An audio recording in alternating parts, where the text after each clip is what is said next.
मंडळी, अजित पवार यांच्या विमान अपघातानंतर राज्यभरात शोक व्यक्त होत असतानाच या घटनेबाबत विविध तर्कवितर्कांना उधाण आलं होतं.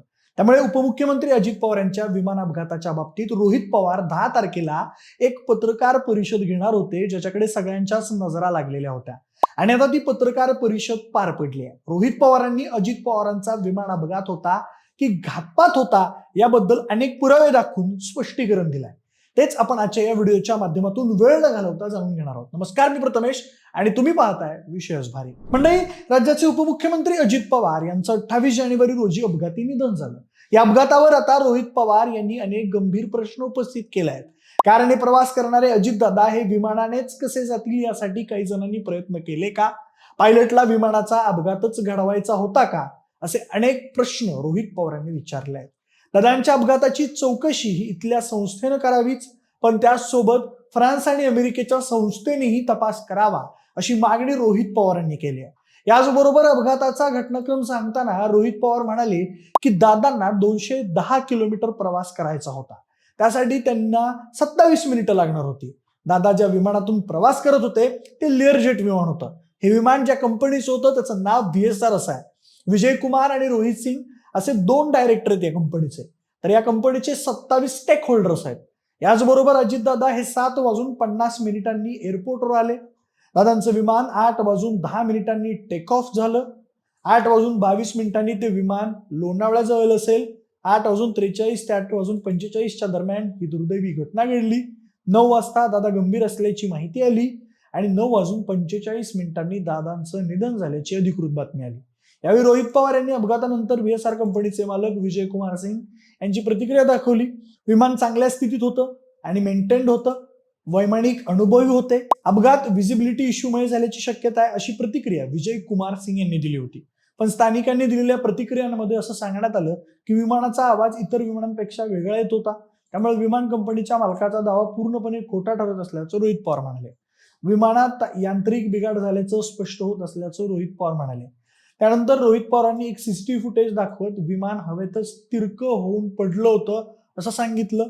यावेळी टेक ऑफ पूर्वी विमान चेक करण्यात आलं नव्हतं का? चेक करणारे कोण होते? विमानाचा रुटीन मेंटेनन्स झाला नव्हता का? विमान चेक करणारा कर्मचारी कोण होता? त्याला पकडून त्याची चौकशी केली पाहिजे असे अनेक प्रश्न रोहित पवार यांनी उपस्थित केले.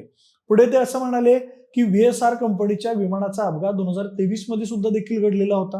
मुसळधार पाऊस आणि कमी व्हिजिबिलिटीमुळे मुंबई विमानतळाच्या रनवेवरून घसरलं होतं ते विमान. अनेक जण असं म्हटले की बारामतीच्या विमानतळावरती योग्य सोयी नसल्यामुळे विमानाचा अपघात झाला. पण या अगोदर सुद्धा बारामतीमध्ये असे अनेक दिग्गज लोक, अनेक नेते या विमानतळावरती उतरलेत. तिथे अपघात याआधी झाला नव्हता आणि मुंबईच्या एअरपोर्टवरती तर सर्व व्यवस्था असताना देखील हा VSR कंपनीच्या विमानाचा अपघात झाला होता. पण त्या घटनेचा अहवाल अजून सादर केलेला नाहीये. अजितदादांच्या अपघातानंतर देशभरात ज्या बातम्या आल्या त्यानंतर DGCA ला जाग आली आणि त्या अपघाताचा रिपोर्ट लवकरच येईल असं सांगितलं. म्हणजेच DGCA वर VSR कंपनीचा होल्ड आहे असं आमच्या सर्वांचं मत आहे असं रोहित पवार म्हणाले. याचबरोबर रोहित पवारांनी VSR या कंपनीच्या जागतिक रेकॉर्डवर प्रश्नचिन्ह उपस्थित केलाय. परदेशातही या कंपनीने एका अपघाताचा अहवाल दिला नव्हता, ज्यामुळे युरोपियन एजन्सीजनी या कंपनीचे परवाने रद्द केलेले होते. मात्र तरीही या कंपनीची विमानं भारतात उडवली जात आहेत. अजितदादांचा मृत्यू होऊ नये या कंपनीवर अद्याप बंदी का घातली जात नाही? या कंपनीमध्ये CMच्या फ्लाईट घेतल्या जातात, अनेक मोठ्या नेत्यांच्या फ्लाईट घेतल्या जातात. त्यांच्या सेफ्टीबद्दल आपण विचार केला पाहिजे. जर आपण या विमानामुळे अजित पवारांसारखा नेता गमावला तरी देखील या कंपनीवर असून देखील बंदी का घालण्यात येत नाहीये असा प्रश्न रोहित पवार यांनी उपस्थित केला. त्याचबरोबर या विमानाचे एक्स पायलट असलेल्या लोकांनी असं सांगितलं की विमान चालवण्यासाठी 12 तासाचा गॅप दिला जातो, पण ही कंपनी मॅन्युप्युलेट करते आणि कमी वेळातच परत विमान चालवायला लावते, नाहीतर नोकरीवरून काढून टाकण्याच्या धमक्या दिल्या जातात असं देखील आता या कंपनीबद्दल समोर आलंय. त्याचबरोबर विमानात कॉकपिटमध्ये व्हॉइस रेकॉर्डर असतो, म्हणजेच CVR असतो. यात विमानामध्ये काय घडतं याचं संभाषण सुरू असतं. हे सगळं रेकॉर्ड होतं, पण VSR कंपनीचे CVR बंद असतात. त्याचबरोबर आता जेव्हा हे विमान अजितदादांना घेऊन चाललेलं होतं, विमान बारामतीत उतरणार होतं, तेव्हा विमानाने पहिल्यांदा गो अराउंड केलं, त्यानंतर दुसऱ्यांदा गो अराउंड केलं. जर यांना व्हिजिबिलिटी नव्हती तर त्यानंतर ते तिसऱ्यांदा सुद्धा गो अराउंड करू शकत होते. पण त्यांनी दोनदाच गो अराउंड केलं आणि या दुर्दैवानं दुसऱ्यांदा ही घटना घडली. कारण हे विमान पुढे शमशाबाद ते पटना जाणार होतं. यांना घाई होती, त्यामुळं त्यांनी प्रयत्न केला नाही. पुढे जाऊन आपलं नुकसान होऊ नये म्हणून पायलटवरती कंपनीचं प्रेशर असू शकतं असं रोहित पवार म्हणाले. त्याचबरोबर रोहित पवार यांनी अपघातग्रस्त विमानात स्टॉल वॉर्निंग सिस्टीम बंद होती असाही दावा केला. त्याचबरोबर पुढे रोहित पवार म्हणाले की VSR कंपनी विमानामध्ये फ्युएल टँक ठेवत होती, जे की इल्लीगल आहे. हे खूप धोक्याचं आहे. विमानामध्ये बॉम्ब असल्यासारखंच आहे. त्याचा तपास करायला हवा, CCTV पाहायला हवेत असं रोहित पवार म्हणाले. त्याचबरोबर अजित पवार विमानाने जाणारच होते, हे प्री प्लॅन होतं असं अजिबात नाही. अजित पवार हे गाडीने जाणार होते, पण त्यांना उशीर झाल्यामुळं त्यांनी ऐन वेळी विमानाने जायचं ठरवलं. अजित पवारांची 27 फेब्रुवारीला फ्लाईट बुक झाल्यानंतर झालेल्या चॅटिंगचा स्क्रीनशॉट देखील रोहित पवारांनी दाखवले. मग दादांना उशीर का झाला याचं कारण सांगताना रोहित पवार म्हणाले की एका नेत्याचा अजितदादांना फोन आला आणि त्यांनी सांगितलं की खूप महत्वाची फाईल आहे, सही करावीच लागेल. मग ती फाईल आणेपर्यंत उशीर झाला, ज्याच्यामुळं दादांना गाडीने जाण्याचं कॅन्सल करून विमानाने जायला लागलं. यानंतर विमानाचे कॅप्टन हे साहिल मदान आणि को पायलट यश होते. पण ऐनवेळी कॅप्टन सुमित कपूर आणि शांभवी पाठक यांना का पाठवलं? पुढं असं सांगण्यात आलं की पहिले 2 कॅप्टन हे ट्रॅफिकमध्ये अडकलेले होते, पण मुंबईमध्ये एवढ्या सकाळी कोणतं ट्रॅफिक होतं? अजित पवारांचं विमान चालवणारे पायलट सुमित कपूर हे हाँगकाँगवरून आले होते का? पायलटची ब्रेथ टेस्ट केली होती का? असे प्रश्न रोहित पवार यांनी उपस्थित केले.